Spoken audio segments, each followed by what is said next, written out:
that day of heroism. As we continue along our journey here through your film, we get to the issue of World Trade Center Building Number 7.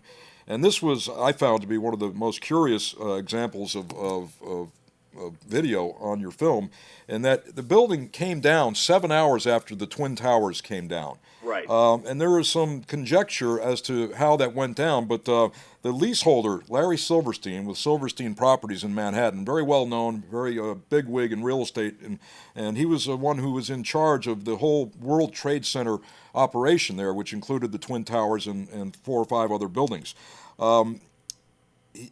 On tape, when that building came down later on, there was some controversy about what led to that, and as to whether that was a controlled demolition or whether it just fell on its own accord as a result of damages sustained when the Twin Towers fell.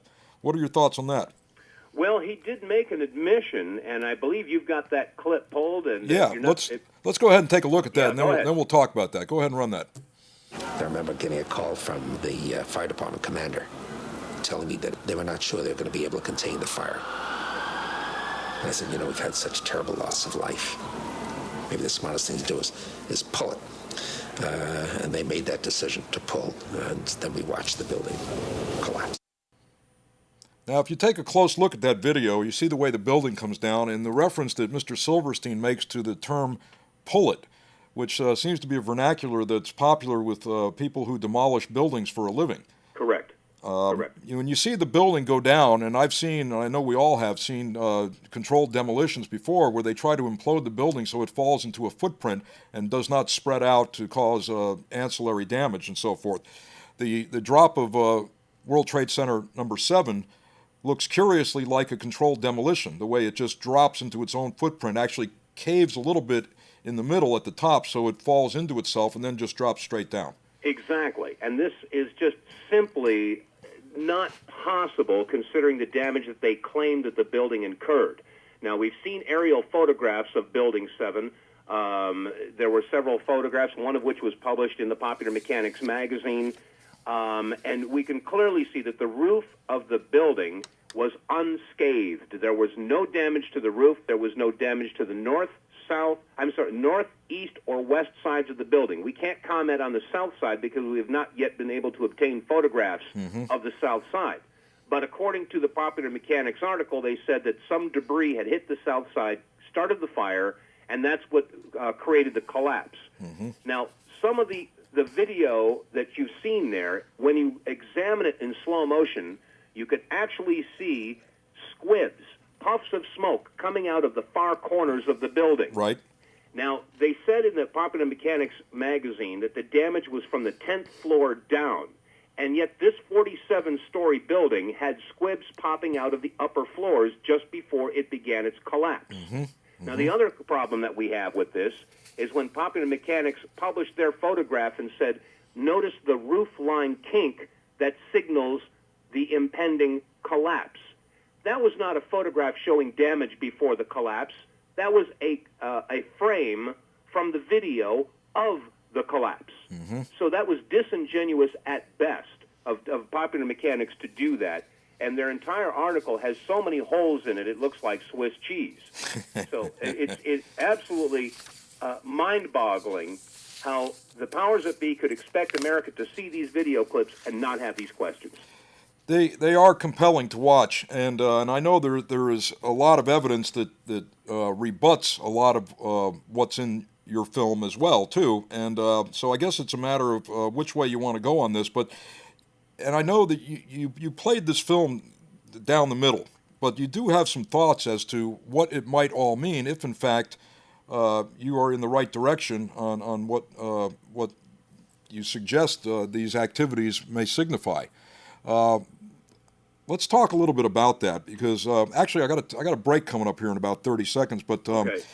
We know that the history of the United States has had instances where there have been plots or reports submitted with proposals to try to sway governments or to sway the public to support certain political actions by this country. And we can talk about those coming up, because we have more to discuss here on adult content. We're going to take a short break, and we'll be back in just a moment. Please stay with us.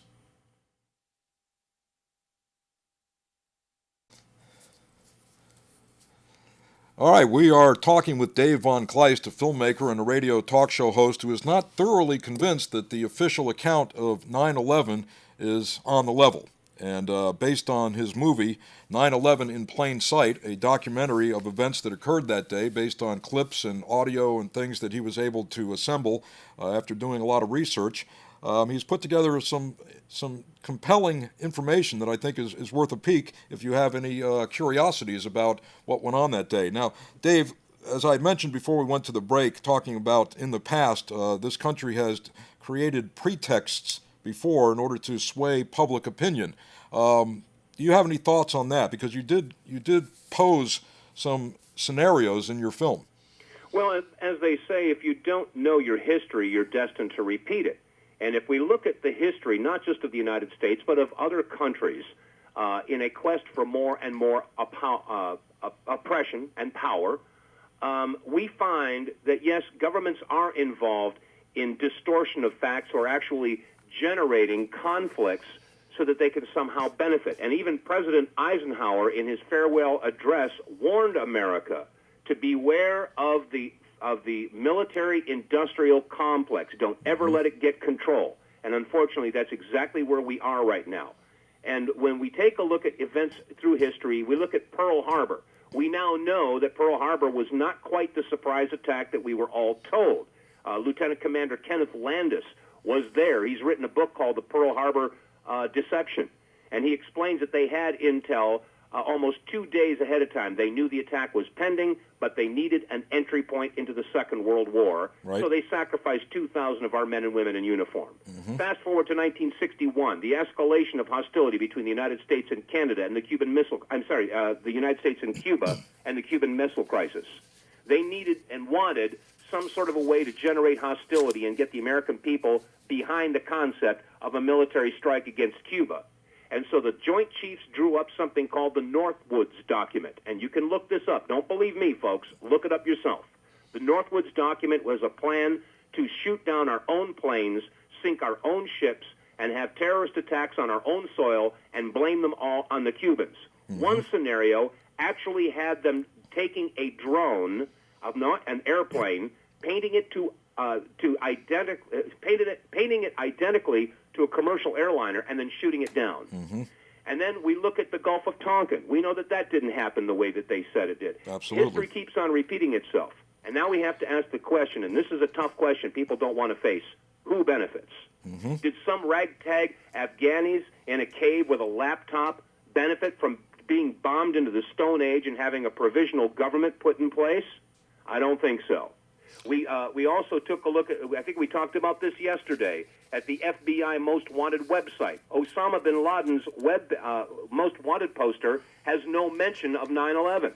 And when a researcher asked the FBI, according to the spokesperson Rex Toom, mm-hmm. he stated that they have no evidence linking Osama and the events of September 11th. Right, that is a fact. When you charge somebody with conspiracy and you have no evidence, that by definition is a conspiracy theory. Let's look at the billions and billions of dollars that are being raked in by the likes of Brown and Root, Halliburton, Carlyle Group. Look at the Patriot Act, the Department of Homeland Security, which now created over 860,000 government jobs. Look at what's happened to our rights in this country. There is a war on freedom, folks. But Osama doesn't pass laws in this country, and neither does Saddam. Your laws are being passed by senators, congressmen, and a president who wrap themselves in a flag, call themselves patriotic American, and swear that they will defend your Constitution, all the while passing legislation to destroy your Constitution. There is a war on freedom, folks, and we're going to have to wake up and smell the coffee, because this war on freedom isn't anything close to what they've been telling us. All right. That's Dave Von Kliest, filmmaker who's produced 9/11 in Plain Sight. Dave, that's all the time we have. I must just add one thing. First of all, in your heart of hearts, do you really believe that's what has occurred? In my heart of hearts, I absolutely would be a fool not to believe that. Given the evidence, given the mistakes that have been made, do we have time for one That's all the time we have. That's all the time we have. Thank you very much for joining me, and perhaps we'll talk sometime again. That'll do it for tonight's show, folks. You have a great weekend. I'll be back on Monday.